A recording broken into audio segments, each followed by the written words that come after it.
అసలే 2 రోజుల నుంచి వర్షాలు బాగా పడుతుంది. ఈ వర్షాలకు కూరలంటే అంతగా తినబుద్ధి కాదు. పచ్చళ్ళైతే కొంచెం మంచిగా తింటాం.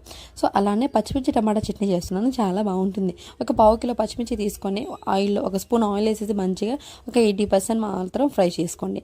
టమాటాలు మీడియం సైజ్ టమాటాలు ఒక 5 తీసుకున్నాను. అవి కూడా పొడుగ్గా కట్ చేసుకొని ఒక స్పూన్ సాల్ట్ వేసుకొని ఒక 5 వెల్లుల్లి కూడా వేసేసి చిన్న ఉసిరికాయ సైతంత చింతపండు కూడా యాడ్ చేసుకోండి.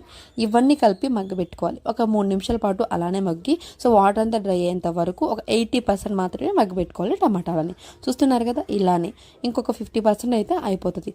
ఎప్పుడైనా సరే టమాటా చట్నీ చేసినా పచ్చిమిర్చి చట్నీ చేసినా సరే టమాటాలు బాగా మగ్గకూడదండి. ఒక 80% మాత్రమే మగ్గితే చాలు. లోపల ఉన్న వాటర్ అంతా డ్రై అయితే అంతే. టేస్ట్ మాత్రం చాలా బాగుంటుంది. వెల్లుల్లి వేయడం ఎందుకంటే మగ్గితే చాలా ఫ్లేవర్ బాగుంటుంది. చట్నీ కూడా టేస్ట్ బాగుంటుంది. చిల్లి గారెల్లోకి, దోశల్లోకి, అన్నంలోకి దేని మీదకైనా బాగుంటుంది ఈ చట్నీ. ఒకసారి ట్రై చేయండి. చూసారు కదా వాటర్ అంతా డ్రై అయింది, పచ్చిమిర్చి కూడా ఫ్రై అయింది. ఇప్పుడు పచ్చడి పట్టడంలోనే ఒక చాలా వెరైటీ ఉండాలి. కచ్చపచ్చగా నూరుకొని ఫస్ట్ తర్వాత ఒక 2 స్పూన్లు టమాటా ఉంది కదా మగ్గబెట్టుకుంది అదొక 2 స్పూన్లు వేసి ఒక్కసారి గ్రైండ్ చేసుకోండి.